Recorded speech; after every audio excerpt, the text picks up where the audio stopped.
কাজ কাম নেই তো কি হবে রে? আরে কাজ কাম নেই তো কি আর হবে, মানে কি করা যাবে, আমাকেও আর ভালো লাগে নি। অনেকক্ষণ তো বসে আছি, আর কি করবি? চ ঘরের দিক চ তাহলে। আর দাঁড়া, ঘরের দিকে যাবো, দাঁড়া সিগারেট কিনতে দিয়েছি, এসুক এলে পারে খেয়ে যাবো। ঠিক আছে, সিগারটা খেয়ে নেই, যাবো একটু বসি। রেডি। কাকে কিনতে দিয়েছি? আরে শামসুলকে কিনতে দিয়েছি, কোথায় গেল? ওই তো শামসুল তো কোথা থেকে এই শামসুল, দাঁড়া দাঁড়া দাঁড়া দাঁড়া দাঁড়া দাঁড়া দাঁড়া, শোন শোন এখানে শোন, তোকে যে আমি সিগারেট কিনতে দিলুম। আরে তুমি মারলে কেন? মারছো কেন তুমি? আরে মাছি দাদা, একটা কারণ আছে। কি কারণ? তোমাকে যে সিগারেটটা আমি কিনতে দিলুম, হ্যাঁ। সিগারেটটা কি হলো? সিগারেট? ওই আমি দোকানে যাচ্ছিলাম, দোকানে যেতে যেতে আমি দুটো বাচ্চা ছেলে, হ্যাঁ। আর দুটো ছেলে আমাদের বললো রায়ান বাবু আমাকে পয়সাটা দিতে বললো, আমি সিগারেট কিনবো। তুই পয়সাটা টাকা দিয়ে দিস? আমি দুগুনি, সে তোমার কে ভাইপো না কে বলছে সিগারেট কিনবা, আমি তো তাকে দিয়ে আরে দিই। আমরা এতক্ষণ ধরে দুজন মিলে বসে আছি সিগারেট খাবো বলে, আর তুই তাকে পয়সাটা দিয়ে দিলি। এখন আমরা এই টেনশনে বসে আছি, কাজ কাম হয়নি, টেনশনে বসে আছি, সিগারেটটা খাবো, যাই একটু তোমার নাম বল। বললে বলে তো দিলুম, তুমি খালি আমি মারছো বলো? আরে মারুন তো কি করবে, এতক্ষণ ধরে আমরা 1 ঘন্টা ধরে বসে আছি, তুই সেই গেছিস এখন এসে আবার আমাদের দেখে দৌড়ে পালাচ্ছিস তুই লুকিয়ে, তুই আমাকে এসে ব্যাপারটা আমি বল। লুকিয়ে যাইনি, আমি ওদিকে আমাকে সে আইতো ডাকছিল, দেখো যাচ্ছিল। তো তাহলে তাক তুই ডাক। রেডি। কই রেন সিগারেট আনলো?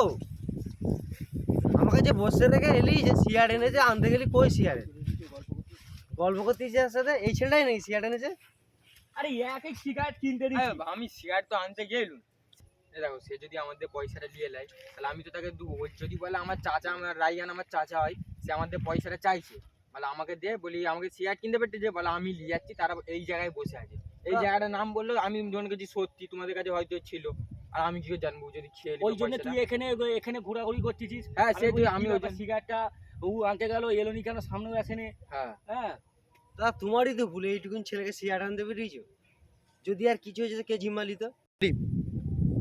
তাহলে তুই যখন খাইনিস বলছিস, তাহলে সেই ছেলেটাকে তুই ডাক করা দেখি।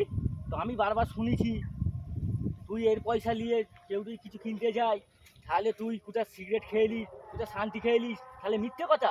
হ্যাঁ আচ্ছা দাদা, অত সব বাদ দিয়ে দাও, একটা কথাই শেষ কথা, একে বলো সেই ছেলেটাকে ডাকো। আচ্ছা ঠিক আছে, সেই ছেলেটাকে ডাকো তুমি। আজকে সেই প্রমাণ হয়ে যাবে হাতে ছেলেটাকে নাতে। তাকে আমি এখন কোথা পাবো বলো?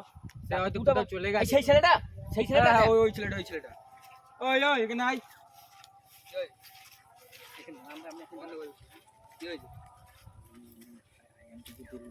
আমি তুই সিগারেটটা খেয়েছিস, ঠিক আছে? আর আমার নাম বলবি নি, আমার নাম বললে মারবে সে, ঠিক আছে? এই তাকে জিজ্ঞেস করো, জিজ্ঞেস করো। বলবি নি আমার তাকে নিয়েছি, এবারে একে জিজ্ঞেস করো। পয়সাটা গুলিয়ে কি করছে আমাকে বলতো, সত্যিকার কথা। ও বলতেছে হ্যাঁ যে সে পয়সাটা নিয়ে নিয়েছে, তোর নামে দোষ দিচ্ছে, সত্যিটা কি আমাকে বলতো। এই দেখো, আমার দুজন মিলে এসেছিলাম, ও নেড়েছিল দোকানের কাছে। এবার আমি এসতেছি, আমার খিদে পেয়েছে। এবার সামনে ঝালমুড়ি বিক্রি হচ্ছিলো, যে খিদেও পাচ্ছে, ওকে বললাম, বলার পর দুজন মিলে খেয়ে চলে এসেছি আমরা, ঠিক আছে? তো তোরা দুজন মিলে খেয়ে নিলি, আর আমরা এখানে দুজন মিলে বসে আছি টেনশনে, কাজ কাম হয়নি বলে, সিগারেট খাওয়া বলে। তোরা দুজনে একবারে এসে বললি নি, আর তোরা দুজন মিলে সিগারেট ঝালমুড়ি খেয়ে নিলি। হ্যাঁ ঠিক আছে দাদা, আমার ভুল হয়ে গেছে, আমি আর ফোন করবো নি। তো তোরা যখন জিনিস খেয়েছিস, একটা জিনিস তোরা জানবি যে একটা মানুষ কিনতে দিয়েছে, মানে সে আশা করে কিনতে দিয়েছে, আর তোরা খেয়ে নিলি, আমরা এতক্ষণ বসে আছি। হ্যাঁ তোদেরকে একটু জ্ঞান দেবো নি? তোদের জ্ঞান দেবো আমাকে বলেছিল বলে আমি খাওয়ালাম, নাহলে আমি তোমার সিগারেটই আনতে যাচ্ছি, জিজ্ঞেস করো। আর খিদে পেয়েছিল, পয়সা ছিল নি কাছে, একটু তাই জন্য একটু বলুন। আমাকে বললো বিকেল বেলা পয়সাটা দিয়ে দেবো, রায়ানের হোক আর যাই হোক। আরে আমরা এখন দুজন মিলে বসে আছি, এখন কি আমরা দুজন মিলে আমুল চলবে নাকি রে? তাহলে আর কি করবো? তাহলে কি করবো, আর চলো ঘরে চল যাই। আর কি, তো বন্ধুরা নতুন ভিডিও আমি ছেড়েছি, অবশ্যই তোমাদের ভালো লাগবে। আর ভালো লাগলে লাইক শেয়ার কমেন্ট করবেন, কমেন্ট করে অবশ্যই জানাবেন, লাইক করে দেবেন।